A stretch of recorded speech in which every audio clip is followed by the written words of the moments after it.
Good morning, bit shooters. Mike Martins here for the Mike Martins channel. Report.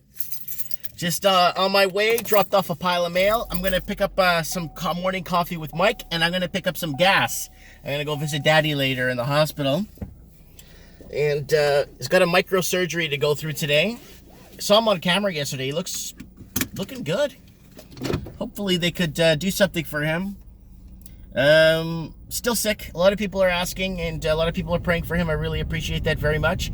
And the only problem is they're going to try a few rounds of chemo to see if they get to clear up some of it. It's not progressive, so technically, another 5-6 years, because not going through him like wildfire, right? So hopefully, he could reach. I'm hoping he gets to his 70s at least. He's he's still a few years away from his 70s. So if he could just stick around a bit longer, watch his grandkids get a bit older, and kind of be more at peace with himself, But anyways, I am on my way to get coffee this morning. I don't know if anyone's been paying attention to what's been happening in the markets. Markets are down. Everything's down. The Dow was down. The TSX. Everything's been down this morning. We'll start with the price of gold is still hinging over $1,400 an ounce US. It's just still there. It went down, I think, $12, $13 today from when I last checked. The markets are still open for a few more hours. Bitcoin is down. I think it's down a couple of $100 today. Couple of $100 today from its all-time yearly high. Same thing with gold, all-time yearly high. Gold's biggest highs in the last 6 years, so it's a good thing.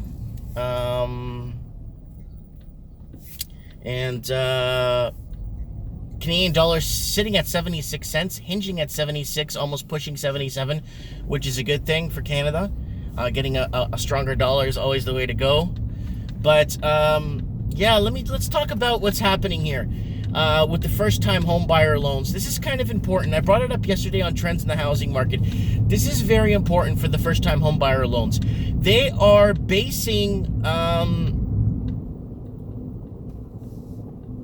these numbers to buy and getting first-time, because if you can't get first-time home buyers in the market, you're done. It's over. But it's very important to get first-time home buyers in the market. So what they're trying to do, the government, again, is trying to step in to do first-time home buyers getting in the market and paying they're helping with the down payment because it's too expensive to get in. If a housing is too expensive to get in, why would you get into it if you know you can't afford it? But here's the deal. They're basing all of this stuff off propped fake numbers, fake data. So they're giving people first-time homebuyer loans on a propped fake economy, which is very dangerous, because then people go ahead and buy into it thinking, yeah, it's the government. What are they going to do? They're never wrong, and blah, blah, blah, and blah, blah, blah. No.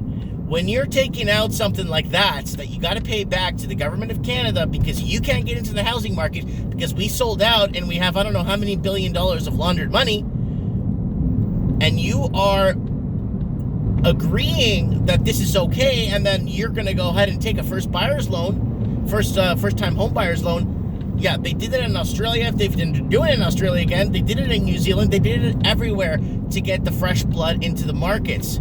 But it will work. This will work for the buyer if housing continues to go up. Now, they're pushing to lower interest rates now, and it might plateau housing. And you're going to see a lot of people leaving the big cities. Like the town I'm in is growing fast with people from the coast. There's a ton of people moving in from the coast. My son's school, preschool, Antonio, his school, it's all kids from the coast. All new, fresh families, all fresh families. It's like, wow, a lot of ginger kids, lots of lot of blonde children, you know what I'm saying? My son has the darkest hair in his class, because he's half Filipino and half Portuguese, right? But yeah, to be very fair with you guys, it's a very dangerous game to play when you're taking out anything to help you get into a market, right? It's like taking money on your credit card so you could afford to buy into the stock market. You're gonna have to pay your credit card back, and if the stock market goes down, you're screwed, right? So I want people to really do their research, really understand what they're getting themselves into, because this is a very dangerous predicament, guys. This is very, very dangerous what's happening here. And I for one, really am against this first-time home buyer or zero interest or no deposit needed to buy your house. Do you know how many people, when I announced 2 years ago in England, London, all those cities around there, Manchester, all those cities around Middle England there, we're fighting to get people in at 100% loan to value. No down payment required. Just sign here, and housing went down. Hi there, Karen. Extra large dark roast with 1 cream.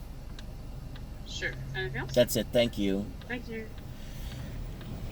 Okay, back to what I was saying.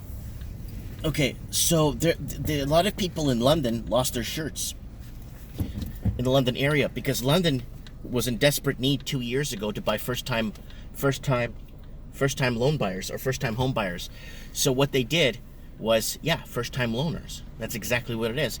0% down, 100 and 105% loan to value in London. 2 years ago, I made that video. 100 to 105% loan to value. Here is an extra 5% on the loan to pay off some credit cards. Don't worry, this house will keep going up. This is a really sure thing if you qualify. So people that qualified for it actually signed on the dotted line for a house that's realistically worth £200,000 less. Morning, brother. Good morning, how are you? Nice glass. You like it? Yeah, it's good. Thank you. Thanks. Have a good day, God bless you. Yeah. Hasta mañana. Yeah. I just love living in a small town. You know John Mellencamp, I was born in a small town.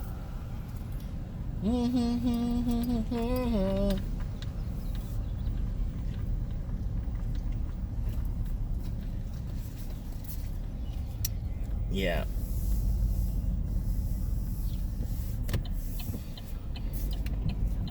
There's a guy begging outside the Tim Hortons here with the sign, looking for a ride to the coast. Yeah, lots of jobs down there, buddy. Get down there. You're missing out on great work. Oh yeah, you'll probably find work. Probably don't work. Yeah, living somewhere is a problem. Anyways, guys, so yeah, I'm gonna go grab some fuel here, but I really wanted to let you guys know. Just be careful with these first-time home buyer. It does seem tempting to get a little bit of leg up and get yourself into the market. You know, it's only good if you could guarantee that prices will continue going up, or minimum wage is going to go up to like $40 an hour, where it should be, in retrospect to what we pay, right, on a regular day-to-day basis. I'm talking about just day-to-day wages. I'm not talking about making a pile of cash here on the side and here and there. I'm talking about people that are on a fixed income with their work, right? And they beg for raises here and there. They maybe work a second job. I'm talking about those people, because those are the ones that get fried the most. And I don't want to see that happening to a lot of young Canadians. You know, it's scary. Anyways, guys, I gotta put air in my tire here, and I gotta throw some fuel in the car. Let me know what you guys think in the comments below. I really appreciate it. I'm going to go see Daddy later, and I appreciate your prayers. And if you want to support this transmission and buy me coffee, go ahead and support me on Patreon. I want to thank my 8 Patreon supporters who are buying me coffee this morning. Thank you so much, and that is the coffee you bought me this morning. You guys have a great day. Thanks for watching.